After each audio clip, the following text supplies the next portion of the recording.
morning. How's everybody doing this morning?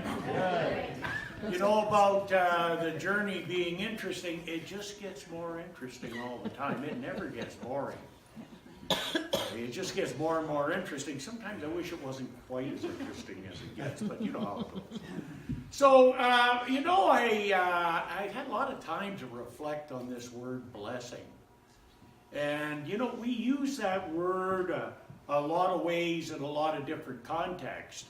And I don't think we really understand the origin of what it was designed to do by the Master Jesus and why it was a word that was put before us to really give ourselves an attitude adjustment. That's what it is.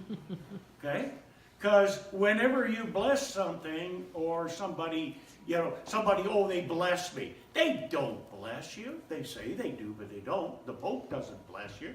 If you got a Catholic and a Muslim and a Jew person there and the Pope blessed them, I'm sure that the two other people would be kind of interesting, but the Catholic person would probably be out of this world because it would mean more to them than the other people. So a blessing isn't what somebody does to you. It's the consciousness with which you accept the situation. That's what a blessing is. Nobody can bless you. It's impossible. Oh, they could do all of this or whatever. But that doesn't make a darn bit of difference. The only thing that makes a difference in it is how we accept it and how we process it and how we use it. Because blessing really is a function of tone and intention. So we need to be really clear about that because it is a very powerful spiritual tool if we understand it. And by the way, I'm going to do a little advertisement here. There's about 4 or 5 books in my life that I just keep using them over and over, and I'm going to go on and on for years. Some of them for over 35 to 39 years I've been using them, the top 5.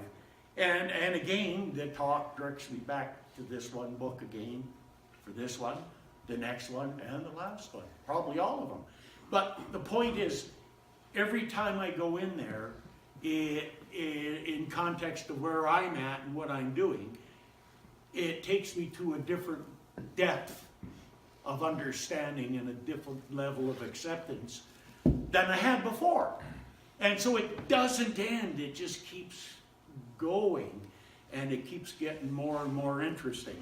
So, the book, by the way, is the best I've ever read on prosperity, if you wanted, Spiritual Economics by Eric Butterworth. I don't know how many times I've mentioned it, but we're going to mention it again because you need to get it in your library. We have it. I know. That's why I'm saying. Get it. I'm just saying, you need to get it. I know you've got it here, but you got it. Okay. Okay, good. Glad we got that clear. Now you're blessed. So Charles Fillmore said, God is the source of a mighty stream of substance, and you are a tributary of that stream, a channel of expression. Blessing the substance increases the flow. If your money supply is low or your purse is empty, take it in your hands and bless it. See it filled with living substance ready to become manifest. As you prepare your meals, bless the food with a thought of spiritual substance. When you dress, bless your garments and realize that you're constantly clothed with God's substance. The more conscious you become of the presence of the living substance, the more it will manifest itself for you, and the richer will be the common good of all. Identify yourself with substance, and you will soon begin to rejoice in the ever-present bounty of God. So blessing is positioning in our consciousness in a place of knowing that God is the source and supply, and the substantive spirit is everywhere. And so this action of blessing is not bestowing something or anything. It's a place of centering our spiritual self on the acceptance of the substance of the universe, that it is there. So we bless our meals because we accept the substance, that it's there and it's good. And of course, the act of blessing also goes with thanksgiving and gratitude. So they're all in one basket. Eric Butterworth said we usually consider gratitude and thanksgiving on the basis of obligation. So we take that, and a lot of people feel that you got to bless as an obligation. Sneeze, oh bless you. Well, a lot of people feel obligated to do that. I don't. In fact, I don't do it. Okay? But what are they really saying? Okay? When they bless somebody, they're wishing them well, good health. Right? And so a lot of people miss what the true old meaning of the word bless is. Bless means to confer or bestow prosperity upon or well-being. Check it in the dictionary, folks. It's one of those words that you really need to have a look at all the different ways that it can be used and the different distortions that go with it. So for us, it's really important because we understand spiritual principle. It's for us to realize that when we use it, we got to be conscious, and then we just project that well-being and prosperity on whatever it is that we're doing. So that's what the whole idea of it is. He says that when we bless something, it is not something you do to these things. Rather, it is a correction of the mentality that you're projecting towards them. So you don't do it to them. You don't do it to anybody. It's a correction of the mentality that you are projecting towards them. So it's an inner experience because whatever you put out, as you well know, comes back. Of course, you know, there's a funny little thing here, but in my youth and growing up and things like that over the time, there were a lot of people that had different adjectives for my behavior. I'll spare you the detail. But there is one that stuck with me that I just never quite understood. And it was my grandfather, you know. Great man, he's a mason. He was a mason and that, World War I vet, 15 years old, and when he enlisted, all of that. But he always said something to me. He had this adjective he used whenever I was out of line. And he would call me that blessed child. Have you ever heard that used in a term? And really what they're doing is they're substituting a curse word by the word blessed, which is a whole lot nicer, right? Because he didn't want to say, because my grandfather loved me, so he didn't want to call me all those other names that other people were. Okay, so he called me a blessed whatever, child, or blessed thing that he did. So some people even use it like that as a substitute for a curse word, which if you got a curse, that's probably a good thing to do. I'm not there yet. And then we look about things as a matter of a blessing or a curse. You ever look out there and say, oh, that's such a blessing, or what a curse? And the truth of the matter is, what one man's blessing is another man's curse, and vice versa. However, when we're in this philosophy, it doesn't really matter. It's all a blessing. Well, you guys say, how could you say that this happened to me? Yeah, it happened to you, and it's going to continue to pain you until you look for the blessing or the gift in it. Because it doesn't matter what it is that happens to one. No matter what it is, or how tragic or terrible it is, there's always something that you can look upon and find and rise like the phoenix from it, okay? And that means things that are beyond your circumstance and situation. Like we just had that the Humboldt tragedy, which has taken all across the nation, you know? And I was out with an American friend the other day, and she was just astonished about how the whole country is doing this, and the Jersey thing, and all the things everybody's doing. And she asked me a really interesting question because, there's all kinds of that stuff going on in the U.S. with shootings, but nothing like what happened with the Canadians do it. And then she asked me a question. She said, is this just a Canadian thing? Are Canadians like that? And it kind of shocked me. And you know what my answer was? Yeah, it's a Canadian thing. Because it is, right? Okay? So you can't change the horror or the tragedy of what those folks and people are going through. But the blessing, the goodness that come, is about how something like that brought the whole country together, folks. I mean, the whole country, coast to coast, right? Everybody kind of has that compassion and feeling for what those folks are going through and contributed in their own unique and special way. You can't change what happened. But there's no use pointing fingers and trying to find blame or stuff like that. You can't. The blessing is, look what it's done for all of us. And I got to admit, I was out driving the country yesterday, and I was paying just a little bit more attention than I did before. And I don't know about you, but I think maybe you have been too. And I don't know about you, but it just keeps coming back to my mind and what I can learn and move forward from that way. What we all can. So it's a blessing, if you look at it like that. And of course, the two greatest speeches Jesus gave, great seminars, the one there where, the caterers screwed up and they didn't have enough to feed everybody. That was the Sermon by the Sea. And so Jesus got, somebody had 5 loaves and 2 fish, only 5,000 people. Let's see if we can do this. How are we going to do this? Well, you can't do it if you're looking at what you don't have. You can't do it saying, how is this going to happen? You have to look at it, and the first thing he did was give thanks. To get his consciousness in the right place, to know that everything that we need is there in one way or another, maybe not the way we think, but it is there, and in order to be able to receive it, as St. Paul later said, in all things give thanks. He didn't say give thanks for all things.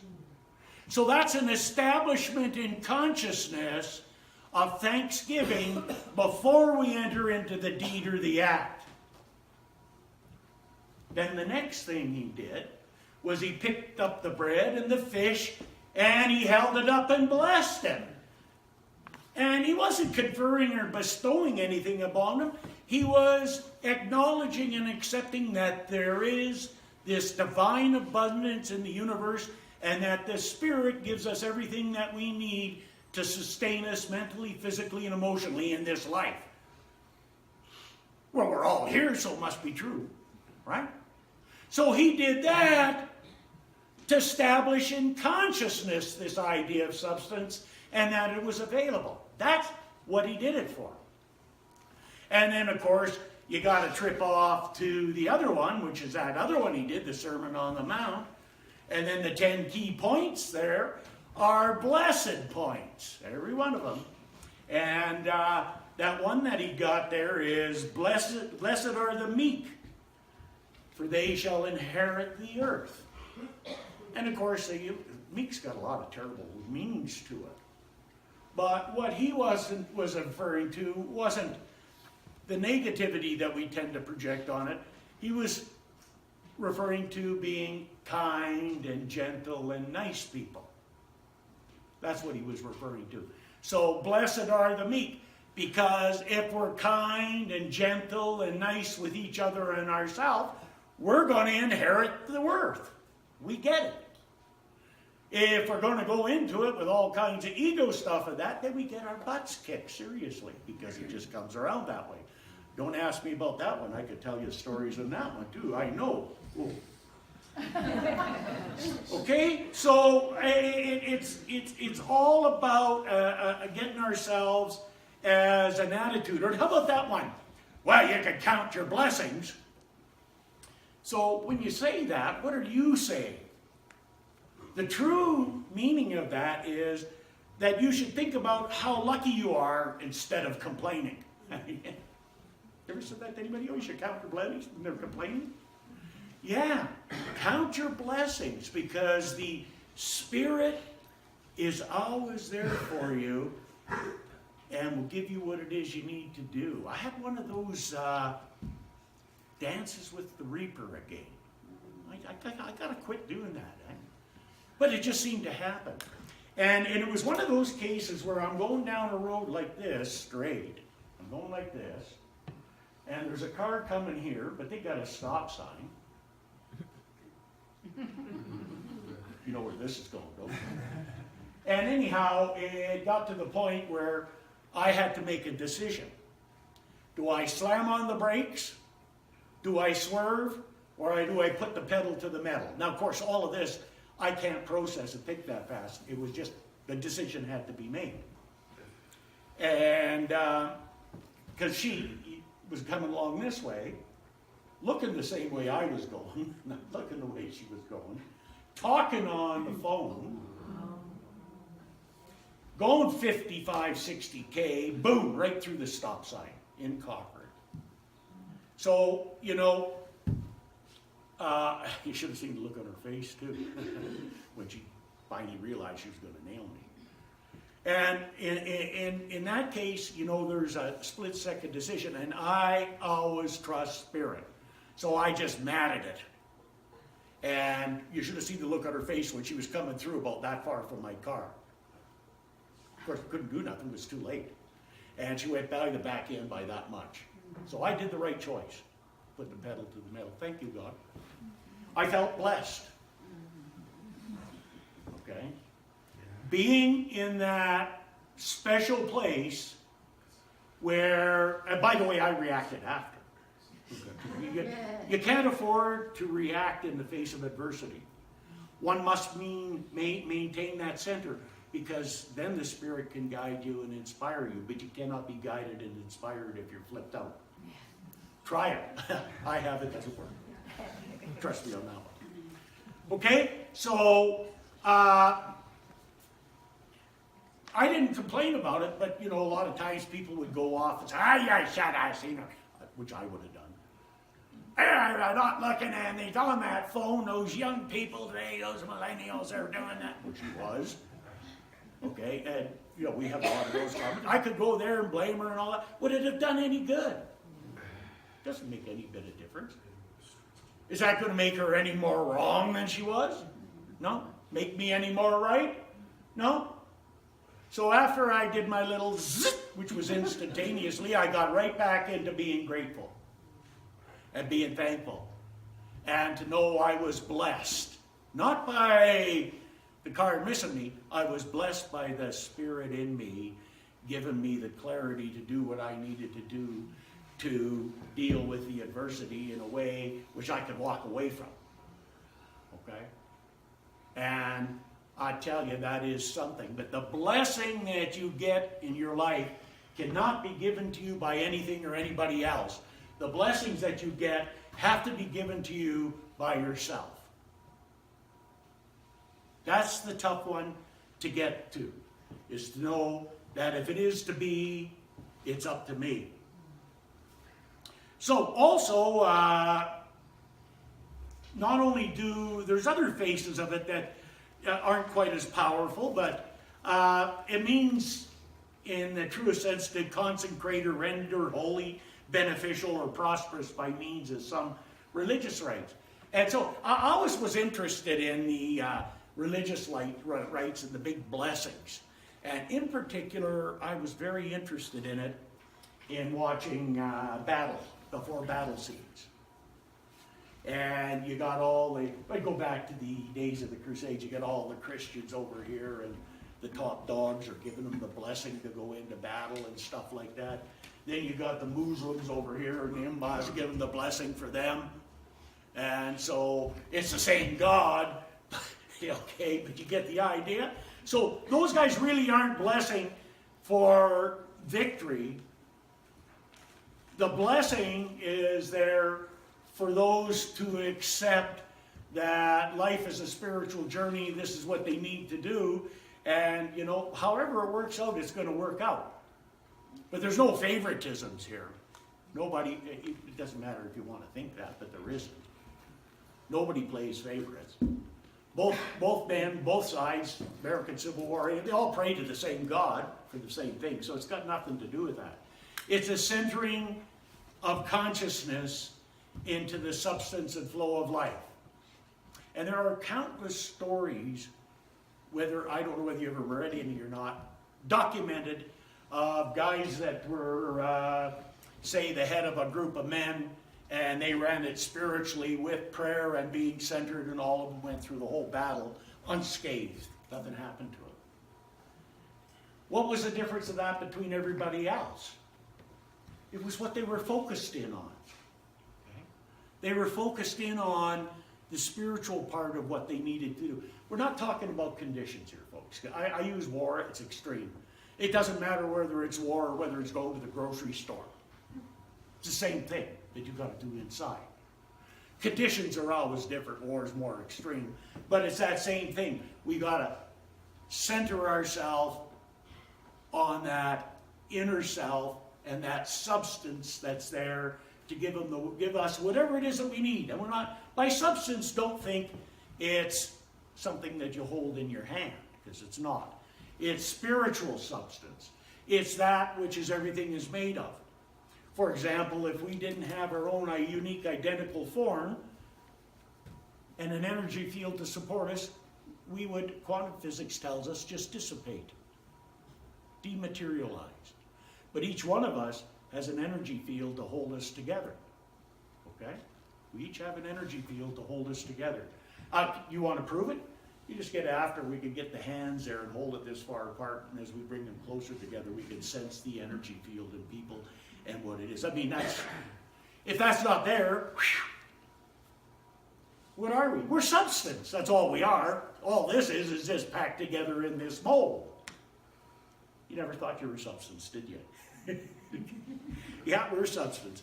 Also, to bless is to worship or adore God, or call or behold holy, to grant happiness, health, and prosperity to endow with talent or beauty or whatever. We have been blessed to find this teaching and philosophy. You have no idea how we've been blessed. We're just all learning, and even more. Because there's lots of people, great people, walking around having all kinds of problems that they don't need to have because they don't understand that they're in charge of what goes on here, and they don't understand the principles, so they can't work them.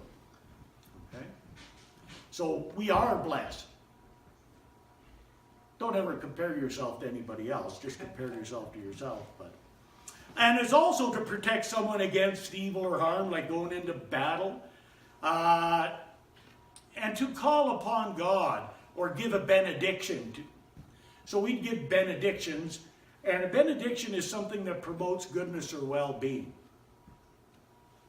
Okay? So that's another form of blessing.